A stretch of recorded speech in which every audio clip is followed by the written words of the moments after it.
क्योंकि मेरे पास अब खोने के लिए कुछ भी नहीं। मैं पहले ही मर चुका हूं।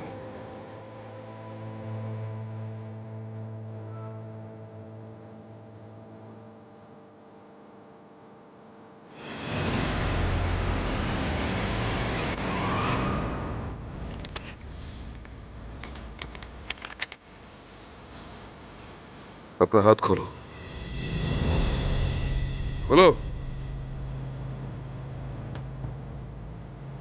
ये गोली रखो, इसे ले लो और मेरी आज की बात मत भूलना।